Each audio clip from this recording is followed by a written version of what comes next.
बिस्मिल्लाहिर्रहमानिर्रहीम अल्हम्दुलिल्लाहि रब्बिल आलमीन वस्सलातु वस्सलामु अला सय्यिदिल अंबिया वल मुरसलीन व अला इबादिल्लाहिस सालिहीन। अम्मा बादु फ़अऊज़ु बिल्लाहि मिनश शैतानिर रजीम। बिस्मिल्लाहिर्रहमानिर्रहीम। फसब्बिह बिहम्दि रब्बिका वस्तग़फिर इन्नहु कान तव्वाबा। सदक़ल्लाहु मौलाना अज़ीम। वाजिबुल एहतराम नाज़रीन व सामईन, अस्सलामु अलैकुम व रहमतुल्लाहि व बरकातुहू। नाज़रीन, रमज़ानुल मुबारक का पहला अशरा अल्लाह की रहमतें बरस रही हैं। आइए अल्लाह रब्बुल इज़्ज़त की इन रहमतों से हम भी माला माल हो जाएं। अल्लाह रब्बुल इज़्ज़त को मना लें, जिसके दरवाज़े अपने बंदों के लिए कभी बंद नहीं होते। रब्बे करीम के दरवाज़े हमेशा अपनी बंदों के लिए खुले रहते हैं और वह अपने बंदों से बार बार ये बात कह रहा है, बता रहा है कि तुम अपने गुनाहों पर नदामत इख्तियार करते हुए मेरी जो तुमने नाफरमानी की उस पर पशेमानी इख्तियार करते हुए मुझसे माफ़ी मांग लो, मैं माफ़ करने वाला हूँ। कुरान करीम में इस तरफ बार बार बताया गया है, जैसा कि मैंने जो कुरान करीम की आयत तिलावत की, फसब्बिह बिहम्दि रब्बिका वस्तग़फिर, अपने रब की हमद बयान करो, तस्बीह बयान करो, अपने रब को पहचान लो। वो हमारा खालिक है, हमारा मालिक है, हमारा राज़िक है, हमें औलाद देने वाला है, हमें इज़्ज़तें देने वाला है, हमें शिफा देने वाला है, हमें ज़िल्लतों से बचाने वाला है। वही है कुल हुवल्लाहु अहद, वो एक है, उसके अलावा कोई और नहीं है। लम यलिद वलम यूलद, ना उसको किसी ने पैदा किया ना उससे कोई पैदा किया। रिज़्क़ का मालिक भी वो, इज़्ज़त का मालिक भी वो, औलाद देने वाला भी वो, ज़िल्लतों से बचाने वाला भी वो, शिफा देने वाला भी वो। तमाम अंबिया और रसूल ने उसी को पुकारा है और वो हमें कह रहा है कि तुमने गुनाह किए, मेरी नाफरमानियाँ की, मैंने तुम्हें सारा कुछ दिया, तुमने नाशुक्रियाँ की, लेकिन आओ मेरे दरवाज़े तुम्हारे लिए खुले हुए हैं। फसब्बिह बिहम्दि रब्बिका वस्तग़फिर इन्नहु कान तव्वाबा। अपने रब से उसकी तस्बीह बयान करते हुए, उसकी हमद बयान करते हुए, उसके सामने अपने जराइम का एतराफ़ करते हुए कि अल्लाह तेरी नेमतें हमारे ऊपर बारिश की तरह बरस रही हैं, तेरी रहमतें हमारे ऊपर बारिश की तरह नाजिल हो रही हैं, तेरी मग़फ़िरतें, तेरी अता, लेकिन हम हैं कि हमसे कोताही हो गई, हमसे गलती हो गई। हम अपने गुनाहों पर नदामत इख्तियार किए हुए, हम अपने गुनाहों पर पशेमानी इख्तियार किए हुए आपसे मांग रहे हैं कि अल्लाह हमें माफ़ कर दे। रब्बे करीम आप हमें माफ़ कर दें। सच्ची तौबा, इंसान का काम है तौबा करना, सच्ची तौबा, और अल्लाह का काम है उस पर इस्तकामत देना। वमन यतवक्कल अलल्लाह फहुव हस्बु, जो अल्लाह पर तवक्कल कर लेता है अल्लाह उसके लिए काफ़ी हो जाता है।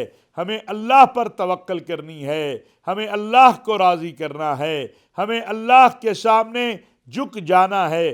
जब हम सजदे में जाते हैं या रुकू में जाते हैं तो कहते हैं सुबहान रब्बियल आला, सुबहान रब्बियल अज़ीम।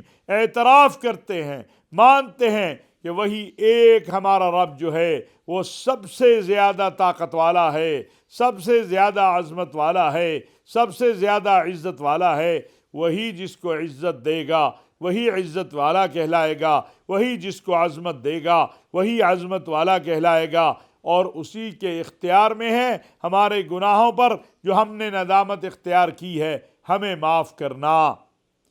रब्बे करीम ने कुरान करीम में एक और जगह फरमाया, नब्बि इबादी अन्नी अनल गफूरुर रहीम, मेरे बंदों को इतला कर दो, मेरे बंदों को बता दो, मेरे बंदों को ख़बर दे दो कि मैं गफूरुर रहीम हूँ, मैं बख्शने वाला हूँ, मैं रहम करने वाला हूँ। मैं तुम्हारे गुनाह अगर पूरी ज़मीन के ऊपर इंसान गुनाह करके करके करके पूरी ज़मीन को गुनाहों से भर दे और फिर एक बार सच्चे दिल से कहे, ए अल्लाह मैं अपने गुनाहों पर नदामत इख्तियार करता हूँ, तू मुझे माफ़ कर दे, तो रब के दरबार से माफ़ी मिल जाती है।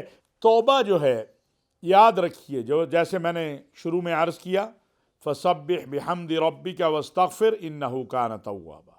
رسول اکرم صلی اللہ علیہ وسلم کا فرمان ہے کہ میں دن میں 70 بار استغفار کرتا ہوں۔ میرے اور آپ کے آقا سید الانبیاء حضرت محمد مصطفیٰ صلی اللہ علیہ وسلم کو استغفار کی تو ضرورت نہیں، ہم نے تو ان کی شفاعت کی وجہ سے جنت میں جانا ہے۔ کوئی شخص اپنے اعمال کی وجہ سے جنت میں نہیں جائے گا، اللہ کی رحمت ہوگی اور امت محمد صلی اللہ علیہ وسلم کے لیے رسول اکرم صلی اللہ علیہ وسلم کی شفاعت ہوگی۔ جب ایک انسان توبہ کرتا ہے تو آپ ذرا اندازہ لگائیں کہ رسول اللہ صلی اللہ علیہ وسلم نے ہمیں یہ بتایا کہ دیکھو میں دن میں 70 بار استغفار کرتا ہوں، 70 بار۔ اللہ اکبر کبیرہ۔ آقا علیہ الصلوۃ والسلام کو تو استغفار کی ضرورت نہیں ہے، ہمیں بتایا کہ اگر تم گناہ کرو گے، تم سے گناہ ہو جائے اور پھر تم توبہ کرو، پھر گناہ ہو جائے، پھر تم توبہ کرو، پھر گناہ ہو جائے، پھر تم توبہ کرو، تو یاد رکھو فسبح بحمد ربک واستغفر انہ کان توابا، تمہارا رب تمہارے گناہوں کو معاف کرنے والا ہے۔ اسی طرح رمضان المبارک کا یہ پہلا عشرہ ہے جو رحمت والا عشرہ ہے، عزت والا عشرہ ہے، اس میں اللہ کی رحمت برس رہی ہے، برکت والا ہے۔ تو آئیے دعا کرتے ہیں کہ اللہ تبارک و تعالی ہمیں رمضان المبارک کی برکتیں، رحمتیں، عزتیں، عظمتیں، وسعتیں عطا فرمائے، ہمیں مغفرت عطا فرمائے، ہمارے گھروں میں برکتیں عطا فرمائے، ہمیں قناعت نصیب فرمائے، ہماری اولاد میں، ہمارے مال میں، ہماری جان و مال میں برکتیں عطا فرمائے۔ اہل کشمیر اور فلسطین اور جہاں جہاں مظلوم انسانیت ہے، اللہ رب العزت ان کی مدد فرمائے۔ اللہ تبارک و تعالی ہمارے ملک پاکستان پر اور تمام بلاد اسلامیہ پر اور ارض حرمین شریفین پر اپنی رحمتوں کو برسا دے، ہر قسم کے خطرات سے اور خدشات سے بلاد اسلامیہ کو محفوظ کر دے، مسلمانوں کے درمیان وحدت اور اتحاد پیدا کر دے۔ وما علینا الا البلاغ المبین۔